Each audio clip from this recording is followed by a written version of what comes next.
more obvious. Sudden wrinkles may appear, their mouths dry up, their eyes lose their vitality and become dull, their facial muscles contract, and their discomfort is plain to see. A general yellowing takes place in their skin. In addition, an arrogant person has impaired speech and fails to speak fluently or sincerely. Every sentence they utter can easily be seen to be irrational and dishonest. The intense stress that results from arrogance gradually shows its effects and eventually leads to serious health problems. Experts often state that stress leads to many illnesses. Thus, an arrogant person causes the most damage to himself. Believers, on the other hand, lead joyful and peaceful lives, since they put their trust in God and believe in the reality of destiny. Of course, natural signs of aging will appear on them as well, but not to the extent caused by the harmful effects of stress and the gloomy temperament of the arrogant. In this way, believers lead happy lives, both in this world and beyond.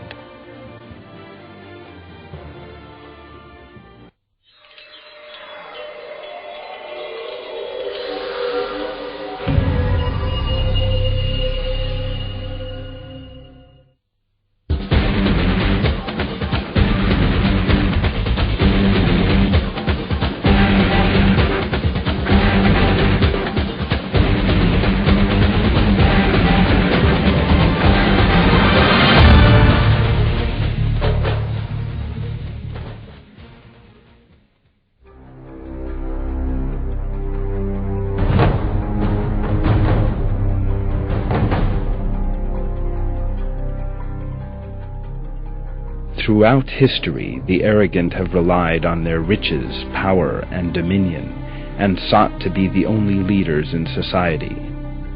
They have also inflicted terrible oppression, suffering, and cruelty on people in order to make their desires a reality and impose their authority on them. So arrogant were they that this state led them to rebel against God and His messengers, and even to declare their own false divinity.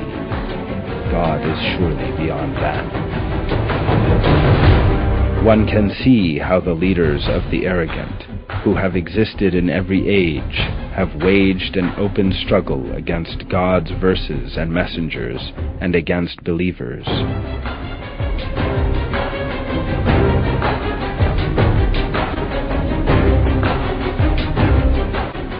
God reveals the following about these arrogant unbelievers in the Qur'an.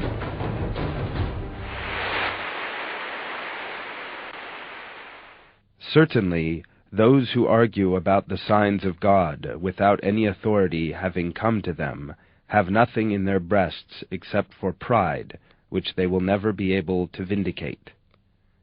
Therefore seek refuge with God. He is the all-hearing, the all-seeing.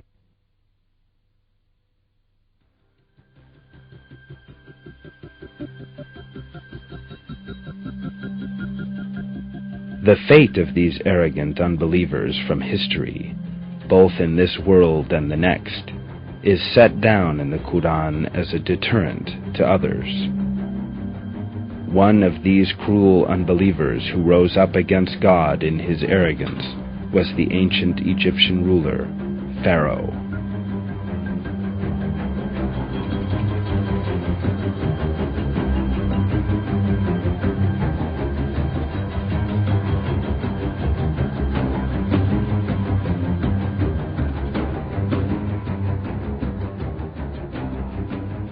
Pharaoh is one of the most arrogant people who have ever lived.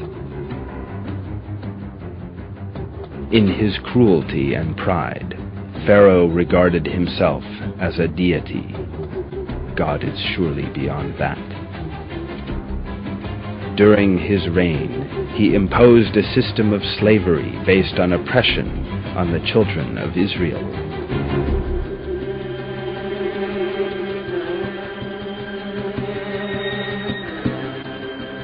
He also brought his people to believe that he was the only Lord of all the lands of Egypt, and of the river Nile. Goods, property, and descent were Pharaoh's criteria of superiority. This distorted perspective showed itself everywhere in ancient Egypt, from the state administration to daily life. Contests were held to determine the strongest, with the losers being put to death. The way Pharaoh rose up in pride is described in the Qur'an.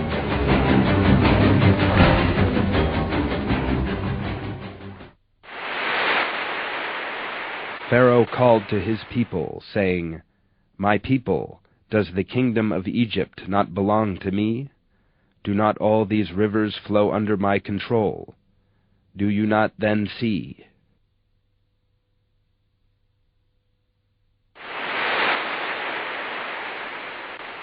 In that way he swayed his people, and they succumbed to him.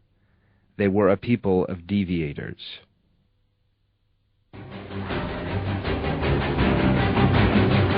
Pharaoh and his closest circle became so arrogant as to refuse to recognize God and his messengers.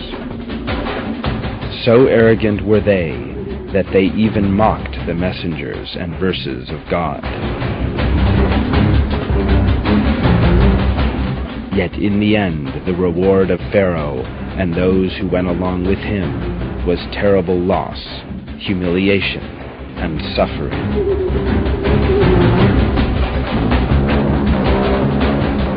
Not only did Pharaoh lose all his wealth, and sovereignty, and riches, but he was also condemned to eternal suffering in the hereafter. Pharaoh's end, a lesson to us all, is described in these terms in the Qur'an.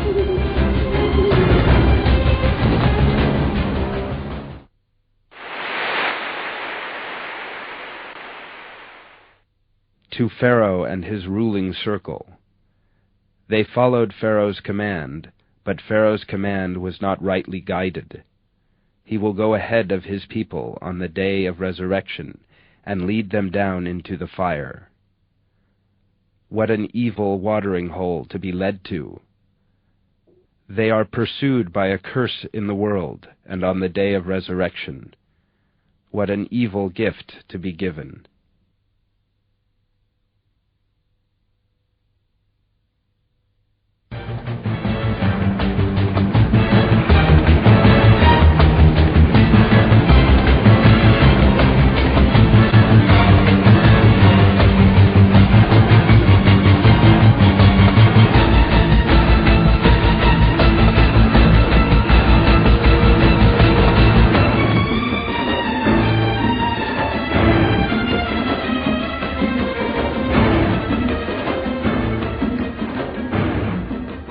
As we understand from the Qur'an, Haman was one of the men closest to Pharaoh, obeying him and acting in compliance with his methods.